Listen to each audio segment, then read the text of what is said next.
अलबेले किस्सों की दास्तां के सिलसिले शुरू हुए, बनके कहानियां कहानियां।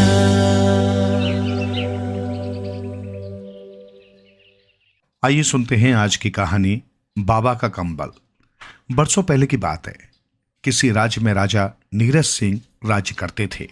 वे बहुत ही नेक और दरिया दिल थे। प्रजा उनके गुण गाए नहीं थकती थी। पर उनके बेटे करण का स्वभाव विपरीत था। वो बहुत ही बिगड़ैल था। बचपन से ही नीरज सिंह और रानी निर्मला के लाड़ प्यार ने उसे इस कदर बिगाड़ दिया कि वे भी अपने बेटे के कर्मों को देखकर पछताते, उसे समझाते, पर वो सुनता नहीं था। लोग उसके कर्मों से परेशान थे, पर राज दरबार में जाकर शिकायत नहीं करते थे। एक दिन करण सुबह उठकर नित्य कर्म से निपटकर भोजन करने के पश्चात अपने दोस्तों की टोली के साथ निकल पड़ा। वो और उसके दोस्त घोड़ों पर सवार थे। सभी रात से दूर जंगल में पहुंच गए। वहां एक सुंदर हिरण का पीछा करते हुए करण अपने साथियों से बिछड़ गया। बहुत देर ढूंढने के पश्चात भी उसका कोई साथी नहीं मिल पाया। रात का अंधेरा धीरे धीरे गहराने लगा। जंगल में साएं साएं की आवाजें होने लगी। अपने घोड़े के साथ डरते हुए करण महल लौटने के लिए चल पड़ा।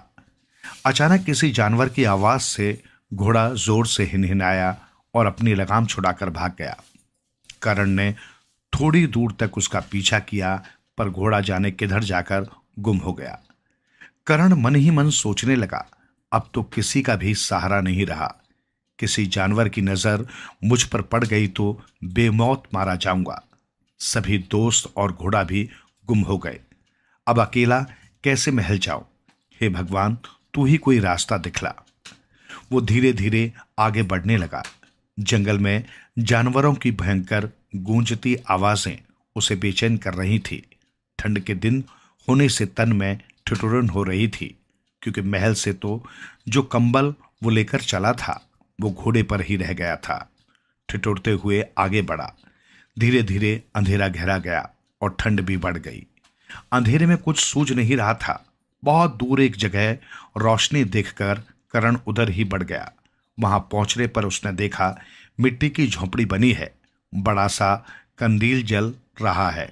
उसकी रोशनी दूर तक फैल रही है। अंदर झांक कर देखा, एक बाबा खाट पर कंबल ओढ़े बैठे भगवान के भजन गा रहे हैं। आहट सुनकर उन्होंने पूछा, कौन है? करण डरकर भागने लगा। वे बाहर आए और बोले, बेटे इधर आओ। मैं कोई चोर, डाकू या लुटेरा नहीं हूं। बेधड़क होकर मेरे पास आओ। करण उनके पास पहुंचा। वे उसे अंदर ले गए। उसे ठिठुरते देख उन्होंने अपना ओढ़ा कंबल उतारकर उसे दे दिया। करण उन्हें कंबल वापस देते हुए बोला, बाबा ये आप क्या कर रहे हैं? आपको ठंड लगेगी। बाबा हंसते हुए बोले, मुझे तो यहां बरसों हो गए हैं। ठंड से मुकाबला करने की शक्ति मुझ में है। और उन्होंने कंबल करण को दे दिया। फिर उन्होंने पूछा, बेटे तुम कौन हो और यहां कैसे पहुंचे? करण ने असली बात छुपा ली, क्योंकि उसे मालूम था कि अगर असली बात इन्हें मालूम हो गई तो ये मुझे धक्के देकर निकाल सकते हैं। बाबा ने उससे भोजन के लिए पूछा। उसने ना नुकुर की, पर वे नहीं माने। उन्होंने चूल्हा जलाया, चावल दाल में मसाले मिलाकर पतीली में चढ़ाकर ढक्कन ढक दिया। करण को भी चूल्हे के पास बुला लिया और बातें करने लगे। खिचड़ी तैयार होने पर बाबा ने एक थाली में रखकर करण को दी। पहले तो करण उसे देखकर मन में सोचने लगा, राजसी भोजन के आगे ये कहाँ अच्छी लगती है। पर बाबा का मन रखने के लिए वो खाने लगा। खाने पर बहुत अच्छी और स्वादिष्ट लगी। राजसी भोजन के लिए मन में सोचा, इसके आगे वो कुछ भी नहीं है। खिचड़ी खाने के पश्चात बाबा और वो बहुत देर तक चूल्हे के पास अग्नि की गर्माहट में बातें करते रहे। जाने कब उनकी आंख लग गई। सुबह होने पर करण ने बाबा से कहा, आपने रात में मुझे आश्रय देकर बहुत कृपा की है। अब मैं जाना चाहता हूं। उसने बाबा के चरण छुए और जाने लगा। बाबा ने उससे ठिकाने के बारे में पूछा। उसने झूठ बोल दिया कि मेरा कोई ठिकाना नहीं है। बाबा उसे कंबल देते हुए बोले, बेटे, मैं तुम्हें जोर देकर रोक नहीं सकता, पर यह कंबल अपने साथ ले जाओ, ठंड के दिन हैं, तुम्हारे काम आएगा। उसने इनकार करना चाहा, पर बाबा ने जबरदस्ती दे दिया। वो चल पड़ा। बाबा बोले, कभी इधर आओ तो मिलना नहीं भूलना। करण कंबल लेकर चला गया। बहुत समय तक चलने के बाद जंगल खत्म हुआ। राज का रास्ता आया। उसने कंबल को फेंकना चाहा, पर उसकी अंतर आत्मा ने जैसे उसे धिक्कारा कि उस बूढ़े ने अपनी फिक्र न करते हुए तुम्हें अपना कंबल दिया और तुम हो के इसे फेंकना चाहते हो। करण कंबल लेकर महल पहुंचा। उसे देखकर पिता नीरज सिंह और माता निर्मला देवी खुश हो गए। उन्होंने उसे गले लगाया। रानी करण से बोली, बेटे, रात से हम जाग रहे हैं। कल तेरे दोस्तों ने आकर सारी बात बतलाई, तब से हम बेचैन हैं। हमने जंगल में अपने आदमी भी भेजे थे, पर वे निराश ही लौटे। तब से हमें नींद नहीं आई है। बेटा, चाहे कैसा भी हो, माता पिता के लिए तो वो आंखों का तारा ही रहता है। करण भी रोते हुए बोला, मां, तुम सच कह रही हो। आज मुझे समझ में आ गया है। उसके हाथ में कंबल देखकर राजा रानी ने कारण पूछा। उसने सारी बात बतलाई और बोला, बाबा के लिए गर्म कपड़े और जरूरत का सामान पहुंचाएं, पर उन्हें मेरे बारे में कुछ नहीं बताएं। राजा नीरज सिंह ने बाबा के पास सारा सामान पहुंचा दिया। उनके पूछने पर झूठ बोल दिया कि हमें आपके बारे में मालूम हुआ था, हमसे रहा नहीं गया और हमने सामान पहुंचा दिया। उस दिन के पश्चात करण का स्वभाव ही बदल गया। वो राजकाज के काम में अपने पिता का हाथ बटाने लगा। बुरी संगत भी छोड़ दी। राजा नीरज सिंह और रानी निर्मला समझ गए कि ये सब बाबा और बाबा द्वारा दिए गए कंबल का ही कमाल है। वे मन ही मन बाबा को दुआएं देते थे। आइए सुनते हैं आज की कहानी, एकता की ताकत। काफी समय पहले की बात है। किसी गांव में एक बहुत ही ईमानदार और परोपकारी जमींदार रहता था। उसके 3 बेटे थे। जमींदार जितना ईमानदार और परोपकारी था, उसके तीनों बेटे उतने ही बेईमान और आलसी थे। वे दिन भर पड़े रहते और जब कोई काम करने की बात होती तो आपस में लड़ने लगते। तीनों भाई गांव वालों को सताने से भी बाज नहीं आते। उसी गांव में एक गरीब रामधन के भी 3 बेटे थे।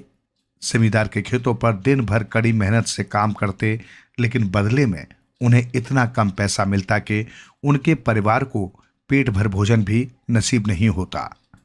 फिर भी वे खाली बैठने की अपेक्षा जमींदार के खेतों पर ही काम करते रहे। एक दिन अचानक जमींदार की मृत्यु हो गई। उसके मरते ही तीनों बेटे और भी निरंकुश हो गए। अब वे आपस में दिन भर लड़ते और गांव वालों को भी अधिक सताते। एक दिन रामधन के बेटों को जरा सी बात पर उन्होंने मारा पीटा और नौकरी से निकाल दिया। वृद्ध रामधन बड़ा दुखी था। 1 माह से उसके जवान लड़के बेरोजगार थे। छोटे पोते पोतियों का दुख उससे देखा न जाता था। उसके पास जो कुछ भी था वो सब समाप्त हो चुका था। एक दिन उसने अपने तीनों बेटों को बुलाया और बोला, बच्चों, 1 माह से तुम लोग बेकार हो। मेरे पास जो कुछ था मैंने खर्च कर दिया, अब कुछ भी नहीं बचा। तुम्हारे छोटे छोटे बच्चों का दुख मुझसे देखा नहीं जाता। तुम लोग जवान हो, मेहनती हो, कुछ काम क्यों नहीं करते? मगर बापू, हम क्या कर सकते हैं? खेती के सिवा हमें कोई काम आता नहीं और जमीन हमारे पास है नहीं। अब तुम ही बताओ, हम क्या करें? बड़ा भाई बोला। शेष दोनों भाई आज्ञाकारी सेवकों के समान उसके पीछे चुपचाप खड़े थे। ठीक है, एक काम करो, जब तुम्हें इस गांव में कोई काम धंधा नहीं मिल रहा तो परदेश जाकर कमाओ। बिना कमाए किसी का गुजारा नहीं होता। रामधन ने हृदय पर पत्थर रखकर अपने जवान बेटों को परदेश जाने की आज्ञा दी। ठीक है बापू, जैसा आप कहते हैं हम वैसा ही करेंगे। कहते हुए बड़े भाई ने अपने दोनों छोटे भाइयों की ओर देखा। वे सिर झुकाए खड़े थे, जैसे कह रहे हों कि बापू की आज्ञा हमें भी स्वीकार है। अगले दिन तीनों भाई तैयार होकर वृद्ध पिता के पास गए। रामधन चारपाई पर बैठा खांस रहा था। तीनों भाइयों ने पिता के पैर छुए और कमाने के लिए घर से परदेश जाने के लिए निकल गए। वृद्ध रामधन ने उन्हें बड़े दुखी मन से विदा किया।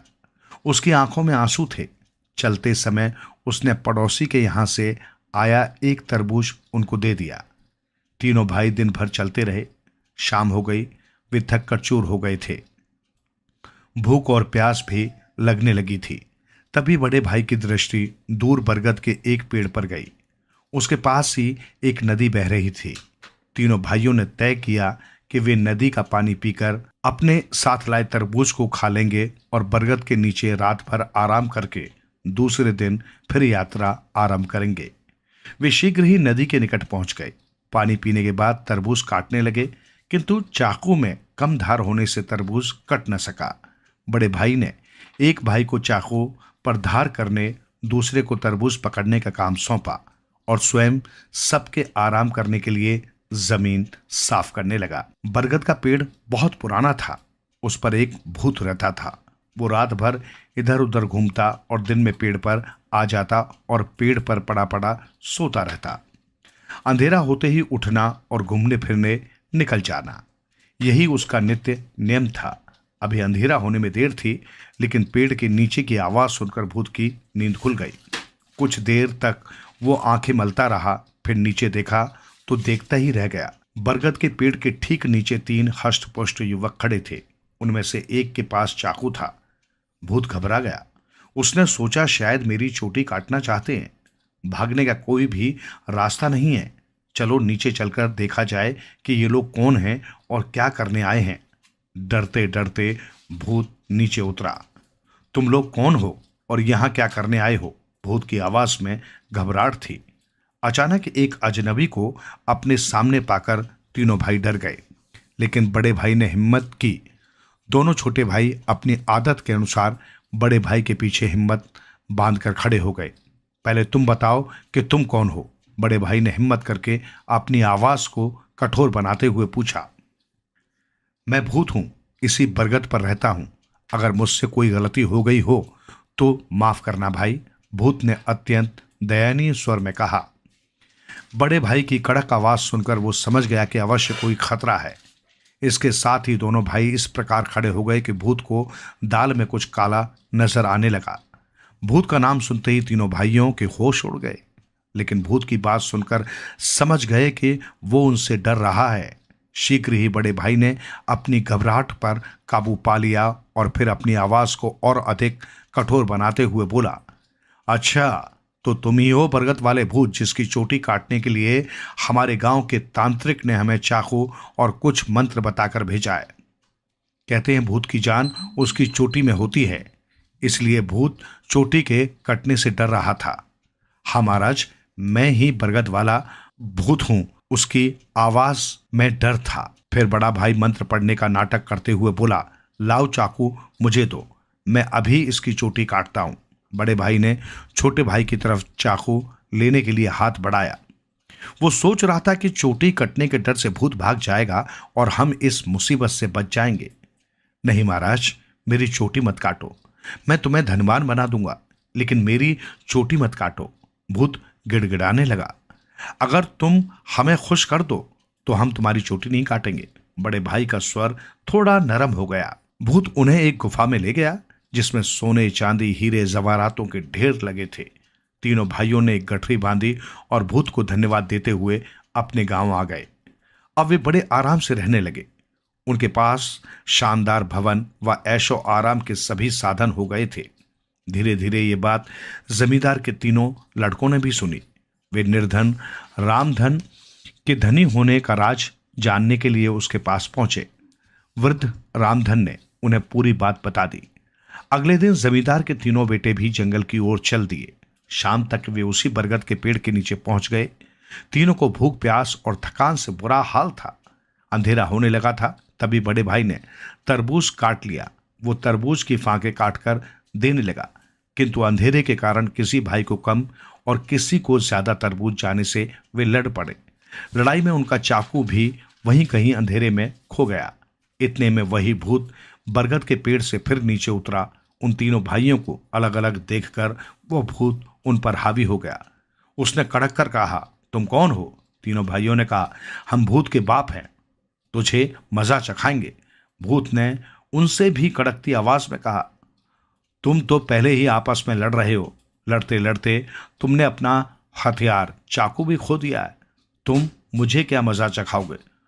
तुम उन तीनों भाइयों का मुकाबला नहीं कर सकते, उनमें एकता है, वे ईमानदार हैं, अपने हाथों से मेहनत करना जानते हैं, वे स्वार्थी भी नहीं हैं, उन्होंने अपने पिता की आज्ञा का पालन भी किया है। उनकी इसी ताकत के कारण मुझे उनकी सहायता करनी पड़ी, मगर तुम्हें तो फूटी कौड़ी भी नहीं मिलेगी। ये कहकर भूत ने उन तीनों को मार मार कर अधमरा कर दिया, उनके कपड़े फाड़ दिए। हताश तीनों भाई किसी तरह अपने घर लौट आए। वास्तव में शुद्ध कर्मशील प्रभु भक्त लोग किसी न किसी बहाने से प्रभु के आशीर्वाद के भागीदार बन ही जाते हैं। आइए सुनते हैं आज की कहानी, लालची मित्र। बहुत समय पहले की बात है। चंदन नगर में सुखराम नाम का एक घसियारा रहता था। वो बहुत भोला लेकिन ईमानदार था। वो दिन भर घास काटता और घास की गठरी जमींदार को बेच देता। इससे जो पैसे मिलते उसी से अपना पेट भरता। सुखराम के दिन बहुत गरीबी से कट रहे थे। कभी कभी तो उसके परिवार को रात में भूखा ही सोना पड़ता था। फिर भी सुखराम ईमानदारी से ही पैसे कमाता। एक दिन सुबह जब वो जंगल में घास काट रहा था कि अचानक आकाश में घने बादल घिर आए और देखते ही देखते गरज के साथ पानी की बौछारें पड़ने लगी। सुखराम अपनी घास की गठरी समेटकर बरगद के पेड़ के नीचे बैठ गया। पानी बहुत तेजी से बरसने के कारण सुखराम पानी से पूरी तरह भीग गया था। सुखराम देर तक पेड़ के नीचे बैठा रहा, लेकिन पानी बरसता ही चला जा रहा था, रुकने का नाम नहीं ले रहा था। ठंड से उसका शरीर कांपने लगा। तभी अचानक सामने से कुछ फुसफुसाहट की आवाजें सुनाई पड़ी। उसने नजरें उठाकर सामने पीपल के पेड़ की तरफ देखा। पेड़ के आसपास उसे कोई न दिखा, लेकिन फुसफुसाहट की आवाज अब भी सुनाई पड़ रही थी। सुखराम उस आवाज को अब और ध्यान से सुनने लगा। उसे लगा जैसे उससे कोई कुछ कह रहा हो। इस वीरान जंगल में आदमी की आवाज सुनकर सुखराम डरने लगा। उसने हिम्मत जुटाकर जोर से कहा, कौन है? तभी पीपल के पेड़ से धुआं उठा और धुएं से एक दैत्य सामने आया। दैत्य ने सुखराम से कहा, तुम डरो मत, मैं तुम्हारा नुकसान नहीं करूंगा, बल्कि तुम्हारी गरीबी और ईमानदारी को समझकर तुम्हें कुछ धन देना चाहता हूं। लेकिन तुमको भी मुझे एक वचन देना होगा कि अब तुम इस पीपल के पेड़ के नीचे की घास कभी नहीं काटोगे। सुखराम कुछ देर तक उस दैत्य को देखता रहा, फिर साहस बटोर कर बोला, इस पेड़ के नीचे की घास बहुत मुलायम है, इसका अच्छा दाम जमींदार मुझे देता है, इसलिए मैं यहाँ की घास काट रहा हूं। सुखराम ये कहता हुआ तेज कदमों से अपने घर की ओर चलने लगा। तभी दैत्य ने पीछे से आवाज देकर कहा, सुखराम, मैं तुम्हें खाली हाथ नहीं जाने दूंगा। इस पीपल के पेड़ के नीचे गड्ढे में बहुत धन है, इसमें से तुम अपनी जरूरत भर का धन ले जा सकते हो। सुखराम उस गड्ढे में से कुछ धन लेकर अपने घर पहुंचा। घर पहुंचकर सुखराम ने अपनी पत्नी को सारी बातें बताई। उसकी पत्नी रुपए देखकर बहुत खुश हुई।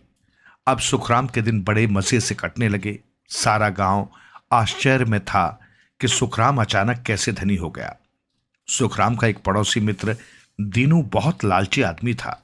दीनू की पत्नी जब सुखराम की पत्नी से धन के बारे में पूछती तो सुखराम की पत्नी उसे टाल जाती। एक दिन सुखराम की पत्नी ने सुखराम से कहा, आप कैसे आदमी हैं? इन थोड़े से रुपयों से जीवन तो कटेगा नहीं। कल ही दैत्य के पास जाकर कहो कि वो हमारे लिए एक सुंदर सा घर बनवा दे। पत्नी की बात सुनकर सुखराम ने कहा, भाग्यवान, अधिक लालच करना ठीक नहीं, हमारे लिए इतना ही धन बहुत है। लेकिन समझाने पर उसकी पत्नी नहीं मानी। आखिरकार हार कर दूसरे दिन उसे दैत्य के पास जाना पड़ा। लेकिन इस बार उसका पड़ोसी मित्र दीनू भी सुखराम के पीछे पीछे चल दिया। जब सुखराम जंगल में पहुंचा तो वो पीपल के पेड़ के नीचे घास काटने लगा। तभी अचानक दैत्य सामने आ गया। सुखराम ने अपनी पत्नी की सारी इच्छा दैत्य को सुना दी। दैत्य चुपचाप सुनता रहा, फिर बोला, अब तुम घर जाओ, तुम्हारी पत्नी की इच्छा पूरी हो गई है। सुखराम तेज कदमों से घर लौट आया। जब वो घर पहुंचा तो उसने देखा कि उसके टूटे फूटे मकान के स्थान पर बहुत बड़ा महल खड़ा है। इतना बड़ा महल देखकर सुखराम खुशी से उछल पड़ा।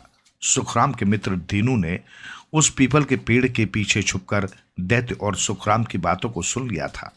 दीनू जब अपने घर पहुंचा तो देखा कि सुखराम का मकान अब महल में बदल चुका था। दीनू ने अपनी पत्नी को उस दैत्य और धन की पूरी कहानी सुना दी, जिससे सुखराम इतना बड़ा आदमी बन गया था। ये सुनकर दीनू की पत्नी ने कहा, आप भी जंगल जाकर उस दैत्य से धन ले आओ। लेकिन अब रात हो चुकी थी, इसलिए दीनू डर के कारण जंगल नहीं गया। वो दूसरे दिन सुबह हांसिया लेकर जंगल में पीपल के पेड़ के नीचे जाकर घास काटने लगा। तभी दैत्य सामने आया। दैत्य को ये समझते देर न लगी कि इसे यहाँ का भेद पता लग गया है। दैत्य ने दीनू से पूछा, तुम्हें क्या चाहिए? दीनू ने दैत्य से कहा, मुझे भी धन चाहिए। दैत्य बोला, इस गड्ढे में से अपनी जरूरत का धन निकाल लो। दीनू लालच में आकर घास को चादर से हटाकर उसमें धन रखने लगा, पर दैत्य उससे कुछ न बोला। दीनू धन लेकर अपने घर चल दिया। अब दीनू की भी गरीबी जाती रही। दीनू की पत्नी दीनू से बोली, उस दैत्य से अपने लिए एक महल बनवा लो। दीनू फिर दूसरे दिन सुबह जंगल पहुंचकर उस पीपल के नीचे की घास काटने ही वाला था कि तभी दैत्य सामने आ गया। दैत्य ने दीनू से पूछा, अब तुम्हें क्या चाहिए? इस पर दीनू बोला, दैत्यराज, मुझे भी सुखराम जैसा महल बनवा दीजिए। दैत्य समझ गया कि ये लालची आदमी है और इसकी इच्छाएं कभी खत्म नहीं होंगी। इसलिए दैत्य ने दीनू से कहा, देखो दीनू, इस बार मैं तुम्हारी इच्छा पूरी किए देता हूं, पर दोबारा यहां कुछ मांगने नहीं आओगे, नहीं तो तुम्हारे प्राण संकट में पड़ जाएंगे। पर दीनू कहां मानने वाला था, वो तो था ही लालची। वो फिर दूसरे दिन उससे और धन लेने के लालच में पीपल के पेड़ के नीचे की घास काटने लगा, परंतु इस बार दैत्य सामने नहीं आया। दीनू को गुस्सा आया और उस पीपल के पेड़ को ही काटने लगा। अभी उसने पेड़ पर 2-3 वार ही किए थे कि अचानक बेहोश होकर गिर पड़ा। जब रात हो गई, दीनू घर वापस न आया तो उसकी पत्नी चिंता में पड़ गई। तब उसने सुखराम को सारी कहानी सुनाई और सुखराम को दीनू की खोज में जंगल जाने की प्रार्थना की। जंगल में सुखराम को ढूंढते ढूंढते वो पीपल के पेड़ के पास पहुंचा तो दीनू को बेहोश पाया। तभी अचानक दैत्य प्रकट हुआ और उसने सुखराम से उसके लालची मित्र दीनू के बेहोश होने की सारी कहानी बताई। सुखराम के प्रार्थना करने पर दैत्य ने दीनू को होश में ला दिया और कहा, दीनू का सारा धन गायब हो जाएगा और मैं सदा के लिए इस पेड़ को छोड़कर चला जाऊंगा। इतना कहकर दैत्य गायब हो गया। आइए सुनते हैं आज की कहानी, मेहनत की रोटी। प्राचीन काल में देवदत्त नाम का एक चोर रहता था। वो छोटी मोटी चोरियां करके अपना भरण पोषण करता था। एक बार जब वो एक सेठ के घर चोरी करने गया तो सिपाहियों ने उसे घेर लिया। उसके कई साथी पकड़ लिए गए। वो अपनी जान बचाकर भाग निकला। सिपाही उसके पीछे पड़े हुए थे। अपनी जान बचाने के लिए वो एक आश्रम में जा छुपा। जब सिपाही चले गए तो वो आश्रम के स्वामी के पास गया और उनसे अपनी शरण में लेने की विनती की। यद्यपि स्वामी जी उसकी असलियत से परिचित हो चुके थे, किंतु उन्होंने उसे ये सोचकर आश्रम में रहने की अनुमति दे दी कि शायद सुसंगति से वो सुधर जाए। देवदत्त तपस्वियों के वेश में आश्रम में रहने लगा। वो दुराचारी व्यक्ति था। सुसंगति के बावजूद उसके स्वभाव में कोई परिवर्तन नहीं आया। आश्रम के स्वामी जी के पास एक सोने की कुल्हाड़ी थी, जिसे आत्मरक्षा के लिए वे सदैव अपने पास रखते थे। वो सोने की कुल्हाड़ी देवदत्त की नजरों में चढ़ चुकी थी। देवदत्त किसी प्रकार कुल्हाड़ी को चुराना चाहता था। आखिरकार एक दिन उसे मौका मिल गया। जब स्वामी जी सो रहे थे तो देवदत्त ने उस कुल्हाड़ी को चुरा लिया। देवदत्त ने वो कुल्हाड़ी एक थैले में छुपा ली। उसी रात वो आश्रम से चुपचाप निकल गया। अगले दिन प्रातः देवदत्त आश्रम से बहुत दूर जा चुका था। देवदत्त ने सोचा कि वो सोने की कुल्हाड़ी को किसी स्वर्णकार के यहां बेच दे, जिससे उसे धन की प्राप्ति हो सके। ये सोचकर देवदत्त एक स्वर्णकार के पास पहुंचा और सोने की कुल्हाड़ी का सौदा तय करने लगा। स्वर्णकार ने सोने की कुल्हाड़ी दिखाने को कहा। देवदत्त ने जैसे ही कुल्हाड़ी को निकाला, उसके आश्चर्य का ठिकाना न रहा। सोने की कुल्हाड़ी की जगह उसके थैले से लोहे की कुल्हाड़ी निकली। ये देख देवदत्त के पैरों के नीचे की जमीन खिसक गई। उसे यकीन नहीं हो रहा था कि एक रात में इतना परिवर्तन कैसे हो सकता है। स्वर्णकार ने जब लोहे की कुल्हाड़ी देखी तो देवदत्त को फटकारते हुए अपनी दुकान से निकाल दिया। देवदत्त को स्वर्णकार के ऊपर गुस्सा आ रहा था, साथ साथ उसे इस बात का आश्चर्य भी हो रहा था कि सोने की कुल्हाड़ी लोहे की कुल्हाड़ी में कैसे परिवर्तित हो गई। देवदत्त लोहे की कुल्हाड़ी के लिए भटकता रहा, किंतु उसे उसका कोई ग्राहक नहीं मिला। थक हार कर वो एक वृक्ष के नीचे बैठकर आराम करने लगा।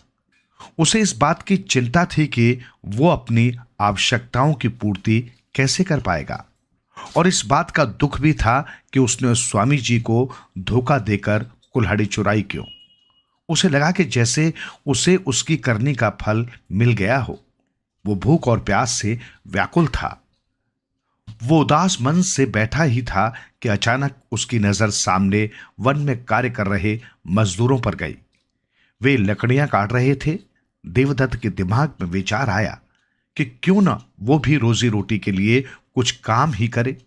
इसके अलावा उसे कोई दूसरा विकल्प नजर नहीं आ रहा था। पेट की आग बुझाने के लिए कुछ न कुछ तो करना ही तो था। अतः मन में निश्चय कर वो ठेकेदार के पास जा पहुंचा और उससे काम देने का आग्रह किया। ठेकेदार ने उसे लकड़ी काटने का काम दे दिया, जिसे उसने हंसी खुशी स्वीकार कर लिया। उसके पास कुल्हाड़ी तो थी ही, अतः वो अविलंब अपनी कुल्हाड़ी लेकर लकड़ी काटने चल पड़ा। उस दिन देवदत्त ने खूब मेहनत की।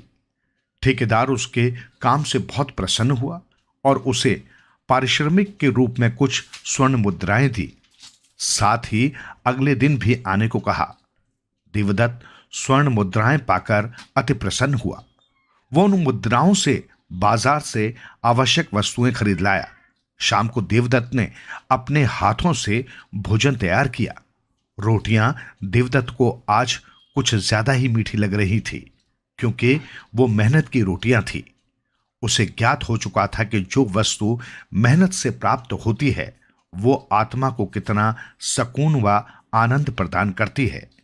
उन रोटियों का स्वाद देवदत्त को इतना अच्छा लगा कि उसने मेहनत की रोटी ही कमाने का निश्चय कर लिया।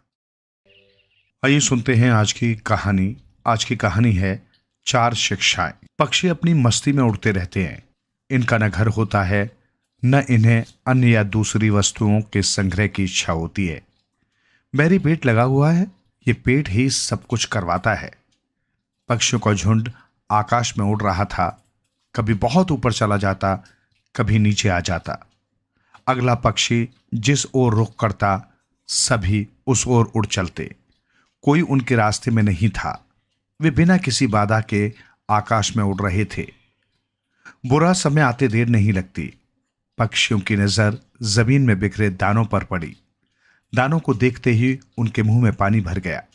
पेट में चूहे दौड़ने लगे और पक्षी धरती पर उतर आए। पक्षी नीचे उतरकर दाना चुगने लगे। सभी पक्षी नीचे उतर गए थे। एक पक्षी कमजोर था जो अभी नीचे नहीं पहुंचा था। ये पक्षी भी पूरा जोर लगाकर धरती पर पहुंचना चाहता था। इसके धरती पर लगने से पहले ही सभी पक्षी जमीन पर बिछाए जाल में फंस गए और चिल्लाने लगे। ये देखते हुए भी वो कमजोर पक्षी अपने साथियों के पास जाने की इच्छा करने लगा, क्योंकि उसका अकेले रहना भी आसान न था। तब तक जाल बंद हो चुका था। शिकारी अपने जाल को समेट रहा था। पक्षी ने अपने पैर खींच लिए और फड़फड़ाता हुआ एक ओर उड़ चला। अपने साथियों को जाल में फंसा देख इसकी भी मर जाने की इच्छा हुई थी, किंतु धीरे धीरे ये भावना जाती रही। मरना भी तो कठिन है। कहा है, सोने के बराबर सुख नहीं, मरने के बराबर दुख नहीं। कुछ दूर जाने पर पक्षी थक गया और एक डाल पर बैठ गया। तभी एक कौए की नजर उस पर पड़ी। कौआ तो सबसे चालाक पक्षी है। इसने भांप लिया कि ये पक्षी कुछ कमजोर है। वो इस पर झपटा। पक्षी को लगा कि उसकी जान तो कीमती है। उसने उड़कर बचना चाहा। वो उड़ता रहा और थक कर एक डाली पर बैठ गया। कौआ उसके पीछे लगा रहा। कौए ने फिर झपट्टा मारा तो पक्षी नीचे गिर गया। कौआ फिर झपटा, वो झाड़ियों में घुस गया। झाड़ियां इतनी घनी थी कि कौए का वहां घुस पाना आसान न था। कौए ने शोर मचाकर अपने साथी भी बुला लिए, किंतु वे पक्षी को मारने में सफल न हुए।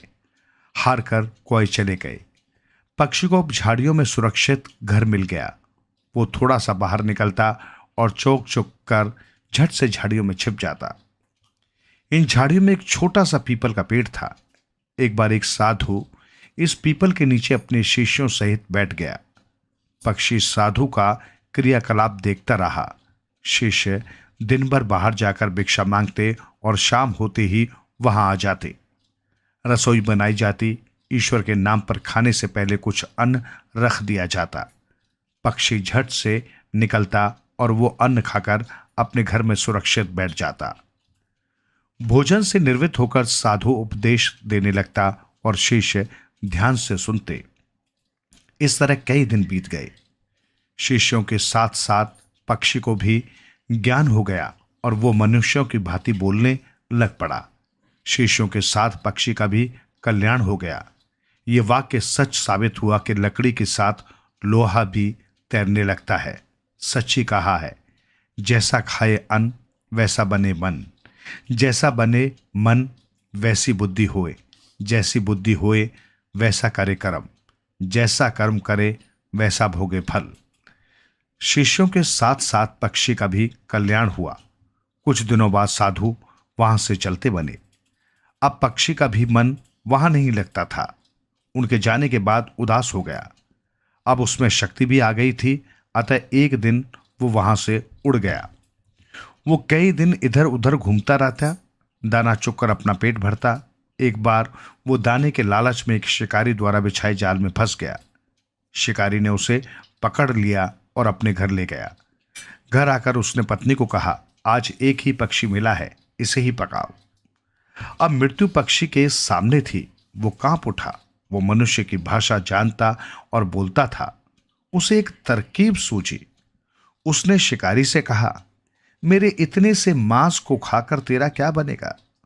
तू मुझे छोड़ दे और मैं तुझे 4 ऐसी अमूल्य शिक्षाएं दूंगा जो उम्र भर तेरे काम आएंगी। तुम उनसे यश और धन दोनों कमा पाओगे। ये सुन शिकारी बड़ा हैरान हुआ। कहां पक्षी और कहां ज्ञान की बातें। उसने पक्षी को पिंजरे में बंद कर दिया और कहा, हे पक्षी, मुझे तुम्हारी बात स्वीकार है। तुम मुझे जीवन में काम आने वाली 4 ज्ञान की बातें सुनाओ, फिर मैं तुम्हें छोड़ दूंगा। पक्षी बोला, पहली बात, बीती बात पर क्या पछताना, यानी जो बीत गई वो बात गई, उससे सबक तो लेना चाहिए, पछताना नहीं चाहिए। इतना कहकर पक्षी चुप हो गया। शिकारी की उत्सुकता बढ़ी। उसने पक्षी से अनुरोध किया कि जल्दी से बाकी की 3 बातें भी बताओ, मैं तुम्हें छोड़ दूंगा। पक्षी ने बताया, वो बात जो समझ ना आए उस पर क्या विश्वास करना। भैया, जो बात समझ में ही ना बैठे उस पर कभी विश्वास न करो, नहीं तो नुकसान उठाओगे। तीसरी बात, हाथ आई वस्तु कभी नहीं छोड़नी चाहिए। हे मनुष्य, जो वस्तु परमात्मा ने दी है उस पर संतोष करो, उसे स्वीकारो। ऐसा कभी न करना कि हाथ आई थोड़ी वस्तु को गवा दो। पक्षी चुप हो गया। शिकारी प्रार्थना करने लगा कि चौथी बात भी झट से बता दो। पक्षी ने कहा, मैंने अपने वचन अनुसार 3 अमूल्य बातें तुम्हें बता दी। चौथी बात बहुत ही अमूल्य है। ये बहुत ही पवित्र है। ये लोहे के पिंजरे में किसी बंधन में नहीं सुनाई जा सकती। अतः तुम पहले मुझे आजाद करो, तभी चौथी बात सुनाऊंगा। इस अमूल्य शिक्षा को सुन, तुम अमर हो जाओगे, तुम्हारे बच्चे अमर हो जाएंगे। यदि तुम सुनने की इच्छा रखते हो तो पहले मुझे बंधन मुक्त करो। पक्षी की यह बात सुनकर शिकारी ने पिंजरे का दरवाजा खोल दिया। पक्षी पिंजरे से निकला और एक डाली पर बैठ गया। शिकारी ने विनती की कि चौथी बात भी सुनाओ। पक्षी ने कहा, हे शिकारी, तू महामूर्ख है। ऐसे मूर्ख व्यक्ति को ज्ञान देने का मुझे कोई अधिकार नहीं है और न ही तुम्हें सुनकर कोई फल मिलेगा, अतः मैं अब चला। शिकारी ने फिर प्रार्थना की, ज्ञानी पक्षी, तुम इतना तो बताते जाओ कि मैं मूर्ख क्यों हूं और मुझे ये ज्ञान सुनने का अधिकार क्यों नहीं है। पक्षी बोला, तुम्हें मैंने तीसरी शिक्षा दी थी ना कि हाथ आई वस्तु कभी नहीं छोड़नी चाहिए। तुमने उस पर विचार नहीं किया और हाथ आए मुझ एक पक्षी को छोड़ दिया। इसका अर्थ यह हुआ कि तुम केवल ज्ञान की बातें सुनना ही चाहते हो, उन पर अमल नहीं करना चाहते। मैं जानता था यदि तुम्हें ज्ञान प्राप्त हो गया तो तुम मुझे नहीं छोड़ोगे। मुझे मेरे गुरु साधु ने बताया था कि असली साधु वो होता है जो अपने प्राणों की बाजी लगाकर भी दूसरे का भला करे। मैंने अपने प्राणों की बाजी लगाकर तुम्हें ज्ञान की बातें बतानी आरंभ की। यदि तुम्हें अकल होती तो पूरी उम्र मुझे कैद में रखकर ज्ञान की अमूल्य शिक्षाएं सुनते रहते। अतः तुम्हें ज्ञान की बातें सुनने का अधिकार नहीं है। अब मुझे ईश्वर ने जीने का अवसर दिया है, मैं उनका धन्यवाद करता हूं। ये कह पक्षी उड़ गया। शिकारी अपनी मूर्खता पर सोचता रह गया।